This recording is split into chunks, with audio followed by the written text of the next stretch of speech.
Good morning, everyone. Welcome to week 3 of Marketing 7001. This week we're covering thriving in the marketing environment. The world is flat. So in other words, we're looking at international and global marketing. All right, let's get underway. So objectives for chapter 3, for those people who might have seen these in the textbook. These are just a good way of keeping up your skills through the course and knowledge of the subject for this particular chapter. So ensure you go through each of these to make sure you're having a good understanding by the end of the chapter or end of each week of the material covered. This week in the course we're still up to making marketing value decisions. So we're still at the initial part of the course and understanding how value is decided and created. And this week is no different.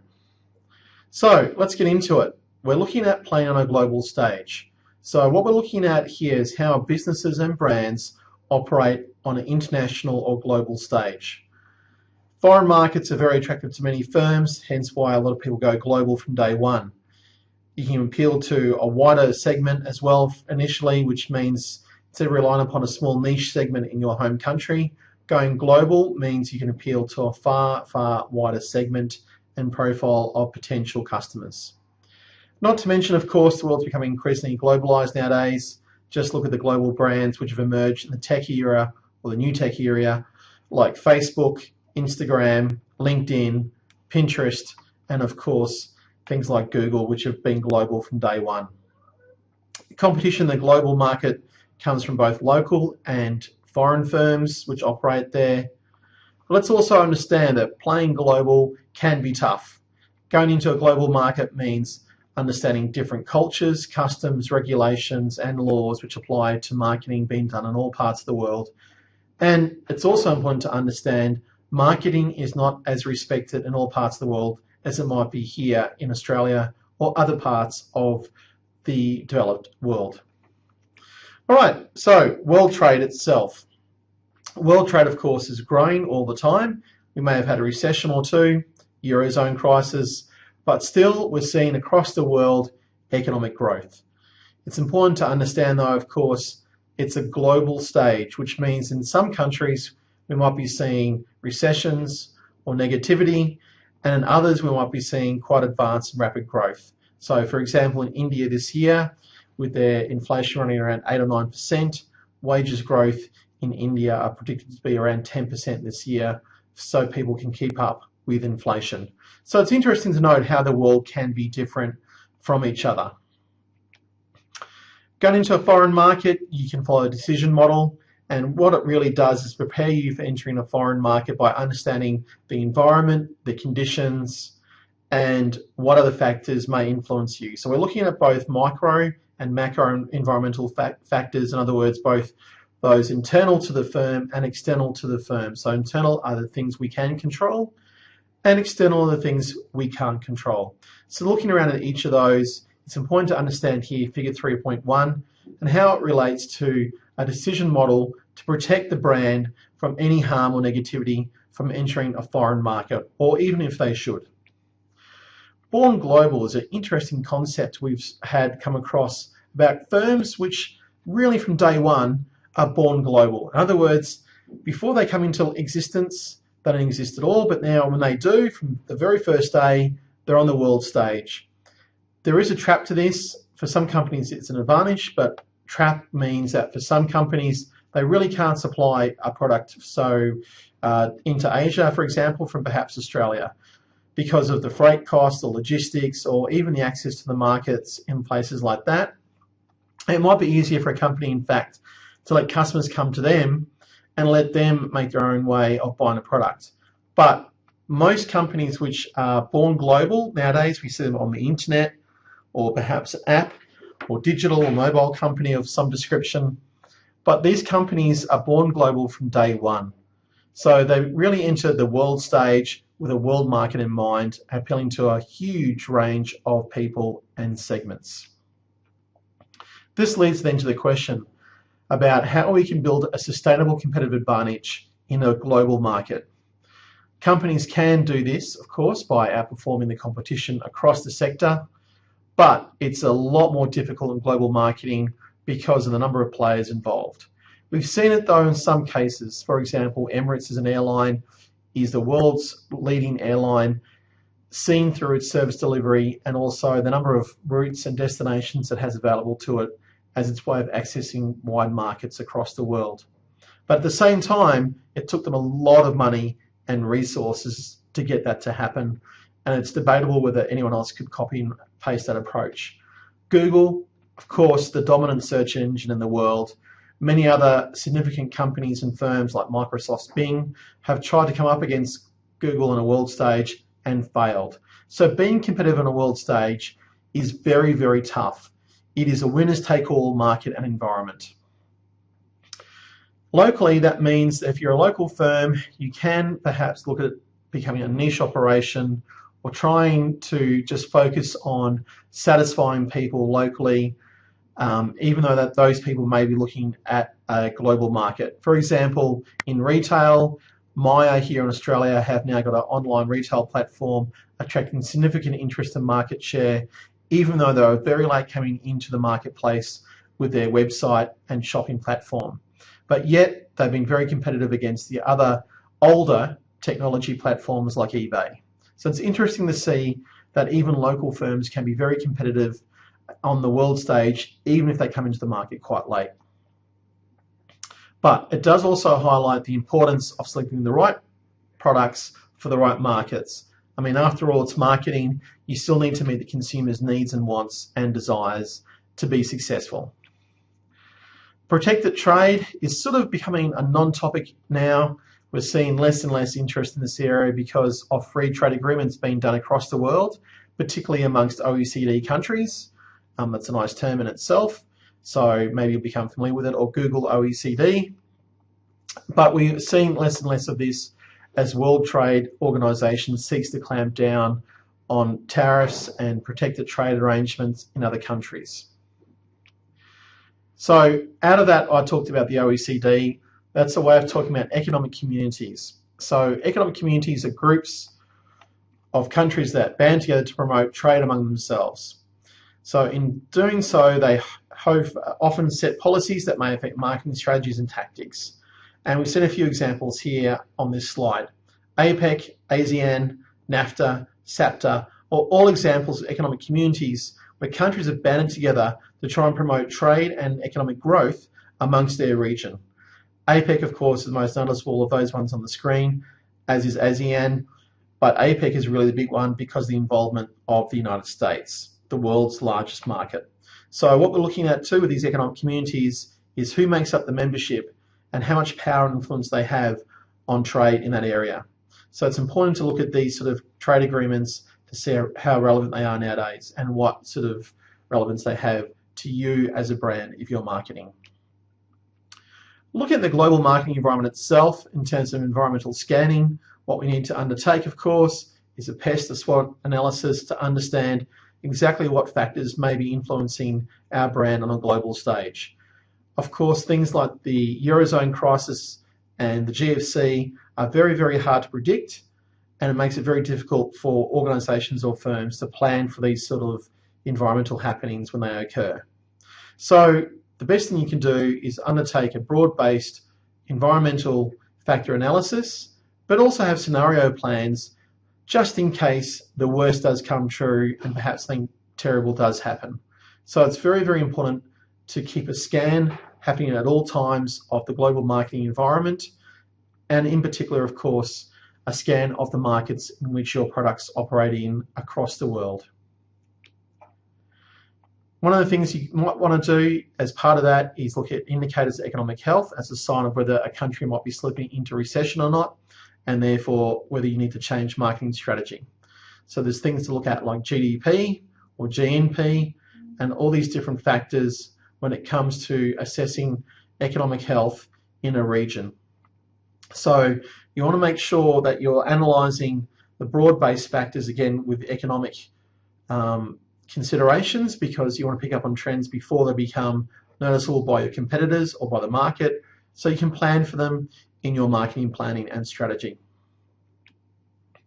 Simple table here in 3.2, which indicates comparison of countries based on different economic indicators. The table is a little bit old by now, but working across that table, you can see total GDP, or the size of the economy, and you can see a rough comparison there of different markets. In particular, note China and the US, and how big they are in comparison to the other regional players such as Australia, New Zealand and Singapore in the APEC region. So you can see though the wide discrepancies we can have between wealth and economic well-being even in these countries here. It relates to level of economic development. The previous slide may have touched on the average GDP in each of those countries. So within the realm of economic development, we have across the world what we call 3 layers or 3 worlds of classification: first world, second world and third world. I'm sure you're familiar with these terms already through perhaps the mainstream press or media. But the third world, now less developed countries, so countries at the lower stage of economic development. Usually their economic base is agricultural or even non-existent. We're seeing that across the world, mainly in Africa, of course, where there's a lot of countries still developing, or countries coming out of conflict are usually countries now in the less developed category. But even in our region, a country like Papua New Guinea is still seen as a less developed country. Developing countries are those where the economy is starting to shift from an agricultural base to an industrial one, perhaps a bit more emphasis on service delivery and the service sector itself, and the standard of living is rising. And developed countries, some people call this the G20 or the OECD, depends on how you want to define it, but developed countries are those where they have sophisticated marketing systems, very strong economies, capitalist style economies, strong encouragement of private enterprise and private corporations, and strong markets for many products. In fact, anywhere where you can have a branded product or market is particularly important for these sort of countries. The standard of living is a broad indicator of the economic development for nations. I'm not going to spend a lot of time on political and legal environment. Enough to say, be realistic as a marketer. Keep it contextual to your brand and consider things within that category. So, for example, how much does government regulation really affect your brand, how it operates? Are there particular laws which govern how you can market your product or brand? Also, across the world, not all governments are business friendly. Some governments, in fact, see the corporate world as being evil and greedy, and therefore put restrictions upon them. So you may want to be careful of how you undertake marketing activities in some parts of the world. And as a good marketer, you need to understand how that may apply. The cultural environment, we're now moving away from the economic factors so much and into cultural factors. So looking at the cultural environment, you need to also undertake a broader based assessment initially of the cultural environment at a global stage, but then within the global stage, of course, within the countries and regions where you operate. Every society has a set of cultural values which are deeply held beliefs about the way to live, even here in Australia. It is important to understand and adapt to the customs, characteristics and practices of the foreign market. In other words, adapt to the market, don't try and make the market adapt to you. Some countries have different cultures and different belief systems, but the whole point is to try and immerse yourself in the culture. In fact, the CEO of Procter & Gamble says that he'll spend a week in a country living with a family to immerse himself in the culture and values of that nation before he undertakes any thinking about marketing strategy. So it's something maybe all of us can take a leaf out of, is to understand the local culture is by spending time in it before we make any decisions about whether to go into that market in itself. It's also important to understand norms and customs in any country you happen to be operating in or even living in, and understanding why they're important to people. There might be specific occasions, for example, where the consumer is very, very active because of a norm or custom which is prevalent in that country. So, for example, here in Australia, it's Easter time soon, and people are buying Easter eggs and hot cross buns and other sort of products associated with Easter time. Even though they may not believe in the religious significance of Easter, they still might believe in the significance as an occasion to themselves on emotional context.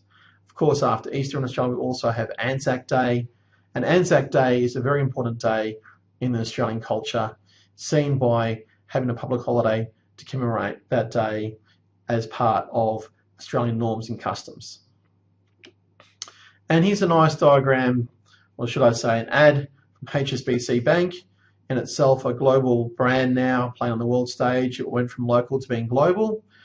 And we can see here how the perception can change across the world. What it's really saying is don't judge books by their covers. So when you initially go into a market, your own perception of that market will be because of how you were brought up by your norms, cultures, and customs. So what you may want to do is try and take a more local approach, either, as I said, through immersing yourself into that local culture or region before you undertake marketing activities, or perhaps by getting people who live locally to operate and act for you to understand what the market is you operate in currently.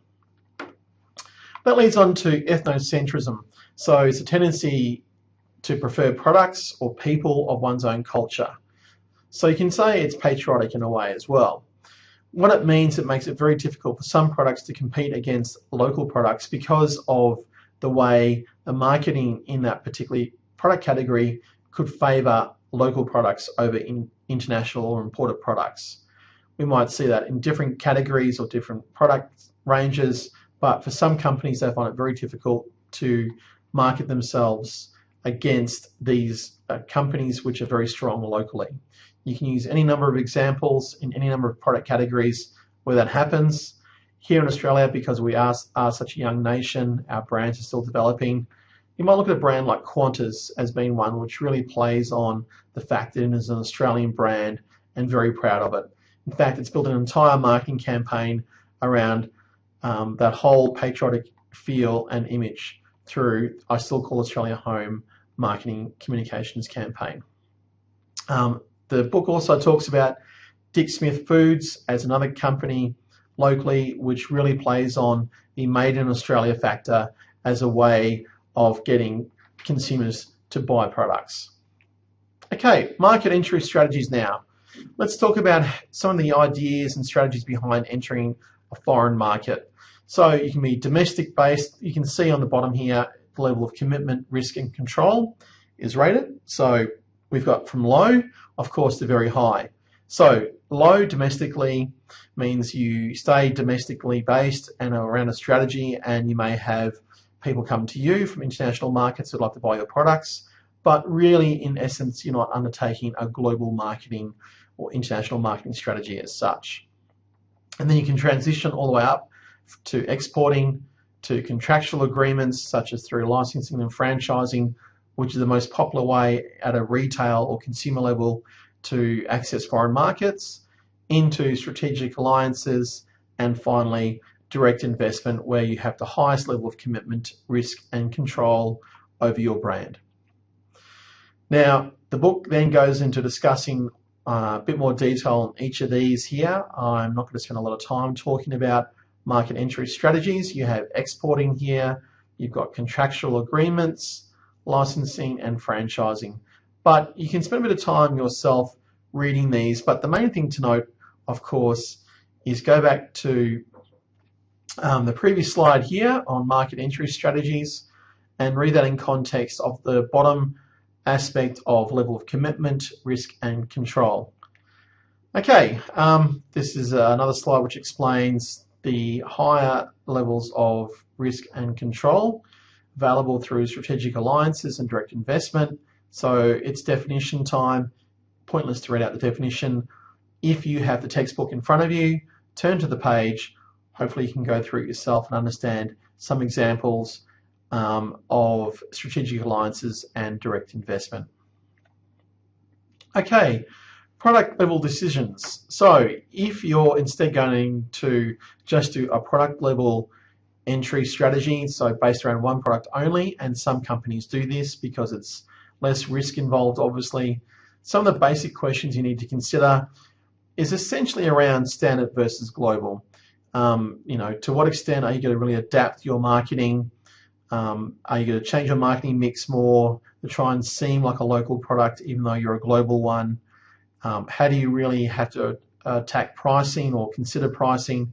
In some markets, for example, you might find a big discrepancy between what consumers can pay in one part of the world to another part of the world. So do you have to price things differently for that reason? Do you need to take into consideration a consumer in one part or one market you're currently selling into will look at the price being paid and think, wow, that's a lot more than this other consumer in another part of the world for exactly the same product. A good example of that, for example, on pricing is how consumers in Australia pay a lot more for technology software products than people in, say, America. It's a common example used, but also it's a really relevant one. I think it really does reveal how you can get your marketing wrong in these parts of the world. Okay, so as I said, it's a discussion about standardization versus localization. So standardization is where you offer the same product to everyone. It's a standard offering. It doesn't change across the world. There might be perhaps one or two minor alterations made for local regulations or customs. So for example, cars sold here in Australia, because we drive on the right side of the road, we do, the right side of the road. You know, it's how products are then made for cars to drive on the right-hand side of the road. So there is some variation to the product made, even though the brand could be a global one, such as Camry, for example, which is sold and marketed by Toyota across the world as a standard offering. But then the extent of localization you may have to undertake could be important as well to the success of your product in a local market.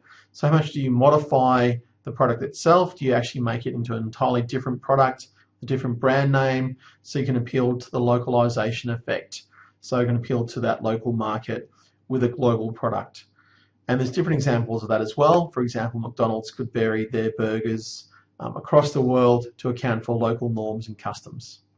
So we've got down here the three main choices to undertake are definitely straight extension, so using the same product for all markets, product adaptation, so having subtle differences in products across markets, you're going to adapt the product subtly for different markets across the world.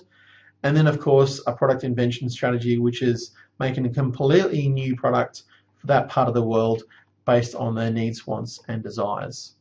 So some of the other level decisions you need to make at a product level, that is, will the same message work around the world?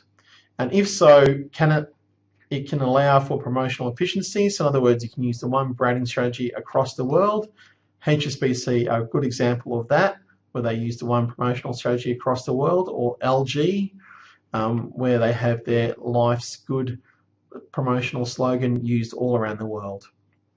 However, there can be many different cultural, language and perceptual differences, which mean that it's really hard to do that. So instead what you need to do is localize the promotional offering so it can be seen and perceived the right way by consumers in that part of the world as it is in another part of the world, even though they could be totally different promotional and brand strategies. Costs can also differ across the world, so you may have to alter your price, as I talked about before. The main reason why there could be difference in price between one market and another could simply relate to the wages you pay your staff. Here in Australia, we are a highly advanced economy. We pay our people a lot of money here in comparison to other parts of the world. For example, if you're selling something here in Canberra and you're selling something in Thailand, the prices will be completely different because simply of wage costs are far different. Okay, moving into some of the naughty stuff you can get up to. You can get up to a lot of the naughty stuff in global marketing all the time. There's lots of case studies around about how you can be naughty in global marketing. And we've got here some of the illegal practices which can be undertaken. Things like the grey market, where you can goods which are manufactured outside the country, then imported into that country without the consent of the trademark holder. We've seen that in the past here in Australia.